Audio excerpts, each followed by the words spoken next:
Success leaves clues all the time. If you're looking to make 500 a day on a platform like YouTube, you've got to have direction and you've got to know exactly where you're going with it. If you've never started a channel, you may struggle in the beginning to even find a niche. You may say, well, I'm just going to make a few videos.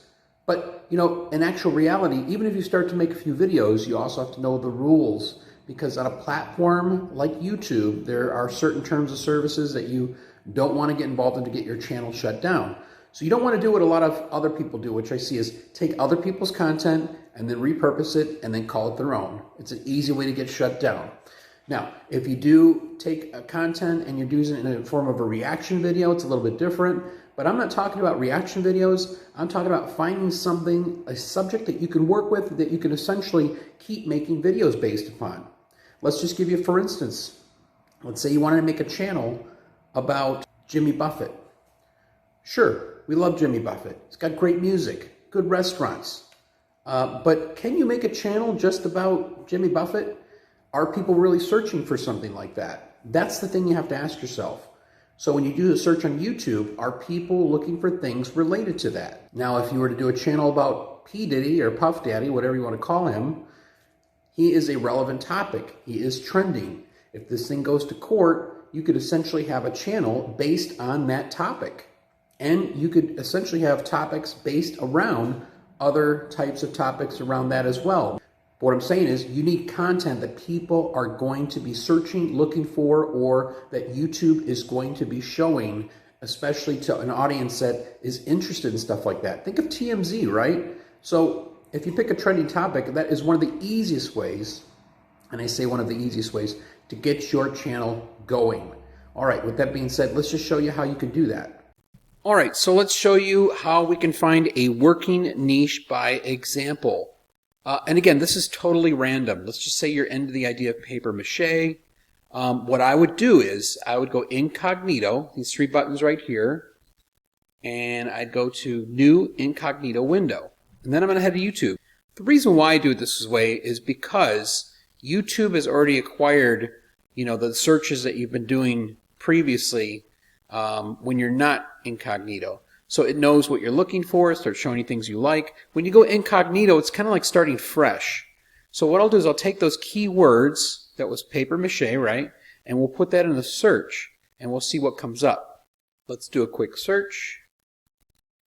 So right away in searching, I can tell you, 7 months ago, there's a video that pops up right away.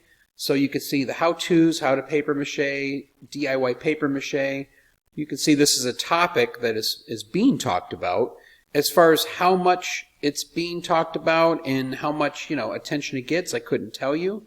But the bigger thing is this: whatever you're interested in, to check out the channels that are doing well. Let's say this one right here. I'll click on it, and I want to go to their home page. So this is called Tasha at Home. I'll click on the home page, and then what I'm most interested in is the videos and which ones are performing the best. So I click on videos, and then I'm going to click on popular. Let's scroll down a little bit. She's got a nice banner, good profile picture. She's branded herself. This is things that we can learn from someone else. You can see her thumbnails look really good. This 3 months ago, 157,000 views. DIY. You could tell her niche is the DIY niche. Of course, what we were looking up was paper mache.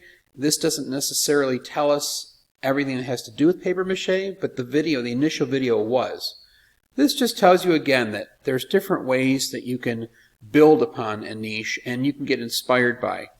Let's say, for instance, you wanted to make a channel about, let's say, a singer. Let's take somebody like John Denver. I'll put John Denver in. And again, you could pick any singer. The question is there enough information about the person that you can make a channel about? I'll scroll down. I'm going to see different things related to his songs. What you can do is at the top here, you can do what I call the alphabet, the Google alphabet, and put a letter after the name and see what pops up. So these are the top things that are being searched right now, but if I press the space bar and I hit A, there's what pops up. B, C, and just keep going through it here, and eventually you might find something. So let's go through, there's John Denver documentary, John Denver death. Is there enough information to make about him? I'm not really sure. This is just an example. So let's go to the John Denver documentary. So there seems to be some information on him. Can you make a channel about him? I probably wouldn't. But again, this is just how I research topics. The bigger thing is research.